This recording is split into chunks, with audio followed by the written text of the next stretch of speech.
Olá, meus caros. O papo agora são sobre os seus descendentes. Pelo menos aqueles que você normalmente reconhece de maneira mais direta. É verdade, é verdade, é verdade, é verdade. Vou falar de descendências europeias. Não, fica tranquilo. Independente da cor, da forma do caminho, eu sei que vai ter sempre uma coisa de mais, mais, mais. Ao me entender um pouquinho sobre quem são esses europeus, já sei que agora tem gente imaginando aquelas novelas sobre a chegada de italianos, alemães e todo, que foram importantes também. Mas eu gosto de reposicionar. Eu gosto de entender isso de uma maneira melhor. Vamos lá ao jogo dos erros. Erro número 1. Nós tivemos uma grande população desde a colonização que se tornou imediatamente europeia. Os núcleos de população europeia presentes eram pequenos, normalmente mais pobres, casavam com a população local ou aristocratas com a mesma distância que estavam representados lá. Não dominaram o Brasil. Essa ideia de que seus parentes estão aqui há muito tempo, na grande maioria dos casos, não bate não. Erro número 2. Não, a maior parte da população que chegou foram de pessoas que foram escravizadas na África e trazidas para o Brasil, e a maior parte da população vem da descendência africana. Errou! Não, claro que não. Apesar dos grandes números que vieram, eles se concentraram em alguns portos e algumas capitais e que a partir dali se disseminaram pelo Brasil. Não à toa, a nossa divisão e ocupação da população não é feita da mesma forma. As populações indígenas são mais fortes e mais numerosas no norte e no centro-oeste brasileiro. Quase acertou, mas eu preciso também arrumar. Não, originalmente não. A grande parte das populações eram litorâneas, eram os grupos estabelecidos no entorno do litoral com as suas diversas etnias e muitas delas trabalhando o tronco tupi, o que demonstrava uma circulação de pessoas, informações. Essas pessoas que estavam no litoral, diante dos embates, ora com franceses, holandeses, portugueses, ora diante das próprias populações locais que se aproximavam desses grupos, vão passar por um chamado tempo das correrias, onde dentro de seus relatos há um processo de interiorização importante.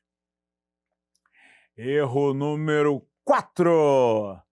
Boa parte da população que veio para o Brasil chegou aqui em busca das nossas riquezas, plantação de cana, ouro, então foram ciclos de pessoas que chegaram no século XVII e no século XVIII.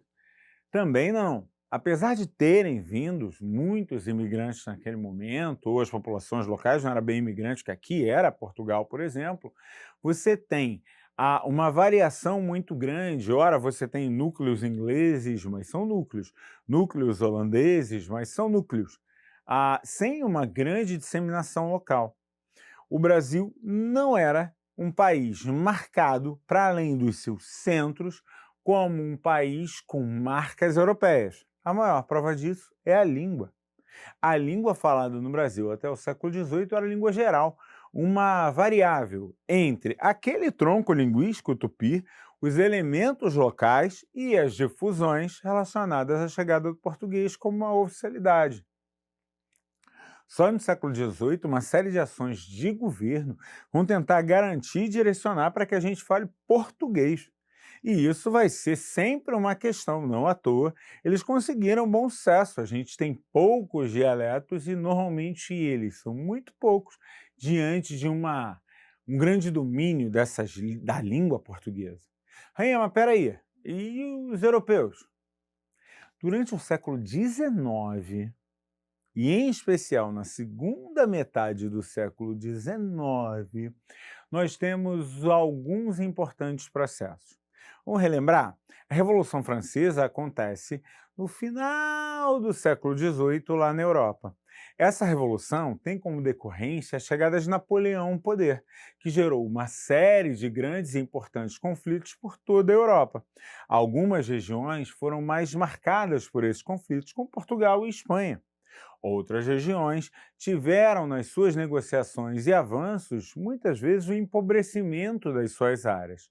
Logo, governos das Américas interessados em aumentar a população branca, já dentro de modelos de uma eugenia e uma escolha de que essa branquitude representaria uma superioridade, passam a trazer esses novos imigrantes. A primeira grande leva de imigrantes europeus vai, dentro desse novo contexto já da eugenia, passa pelos anos de 1850.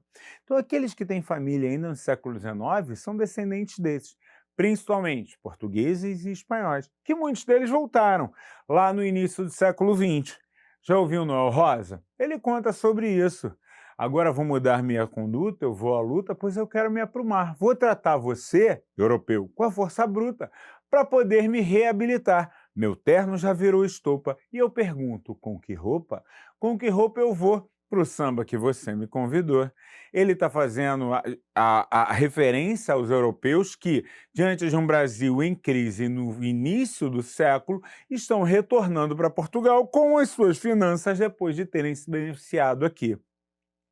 Não foi só europeus que a gente trouxe dentro dessa branquitude. O Brasil, por exemplo, vai trazer com acordos japoneses para o Brasil e chineses para o Brasil, já pensando em plantio, construção de estrada. Os chineses chegam aqui ainda no século XIX, os japoneses no finzinho do XIX, mas principalmente no século XX. Judeus chegam ao longo da crise que vai ser estabelecida. A crise está longe de ser só com Hitler. Uma série de perseguições e processos anteriores aconteceram, fazendo com que judeus migrassem para Estados Unidos, migrassem para o Brasil, migrassem para a Argentina. Então, conforme a gente vai entendendo esta movimentação, fica tudo muito mais fácil da gente entender e compreender esses processos. O que acontece durante a segunda metade do século XIX em Itália e Alemanha? Unificação desses países, a grande maioria com grandes conflitos bélicos, áreas de empobrecimento. Logo, eu tenho países como Uruguai, Argentina, Brasil, que ofertam a possibilidade, vem para cá, a gente dá uma terra, a gente sustenta, e daí as coisas começam a aumentar. Suíços, finlandeses, holandeses, portugueses vindo dos Açores, vindos de áreas da Galícia. Ao longo dos anos de 1880 e até o fim da Segunda Guerra Mundial, foram ondas e ondas sucessivas de europeus chegando ao Brasil. Essas ondas de europeus, em via de regra, vinham buscando se aproximar das suas comunidades e criar uma série de vínculos que ajuda a entender a força em São Paulo dos italianos, o papel que portugueses e espanhóis vão ter na criação, por exemplo, de clubes de futebol, como o Vasco da Gama, a Palestra Itália em São Paulo, o Palestra de Minas Gerais com o Cruzeiro. E por aí você vai tendo uma série de grupos. Depois, a contínua o fomentar relacionado ao sul do Brasil, Santa Catarina, Rio Grande do Sul, tudo sob uma mesma lógica. O europeu vem, traz as suas expertises e ajuda ao nosso crescimento.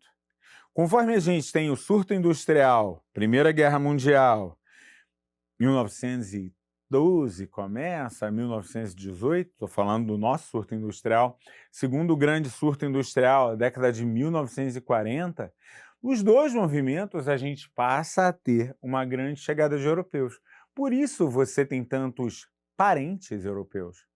Independente da sua cor, você começa a buscar e aí você vai ver um avô, uma avó, um bisavô, fala, eita, está todo mundo vindo justamente desses grandes movimentos. São marginais, marginalizados, muitas vezes tiveram que vencer dificuldades importantes, chegavam aqui, passavam por verdadeiras investigações em Rio, em São Paulo, para saber se poderiam entrar aqui de fato ou não. Quando muitas vezes estavam mais ao sul do Brasil, as dificuldades com os senhores e com quem pagou a passagem, ou mesmo a ideia de migrar para algumas regiões difíceis de se adaptar, dado ao que eles imaginavam, do que vinham esperando, como aconteceu com finlandeses e com os japoneses que foram para a região norte do Brasil. Todos esses movimentos ajudam a entender essa multiplicidade de identidades e esses novos valores, ocidentalizados, fortemente marcados pelos europeus, que marcam essa brasilidade do século XX. Preconceito, pessoas precisando e buscando novas possibilidades, princípios governais de branqueamento, olhares cuidadosamente negativos contra populações que foram escravizadas, como povos indígenas e afrodescendentes. Notam o movimento? Rainha, esse discurso ele é de quê? De direita, de esquerda, de centro, de nenhum.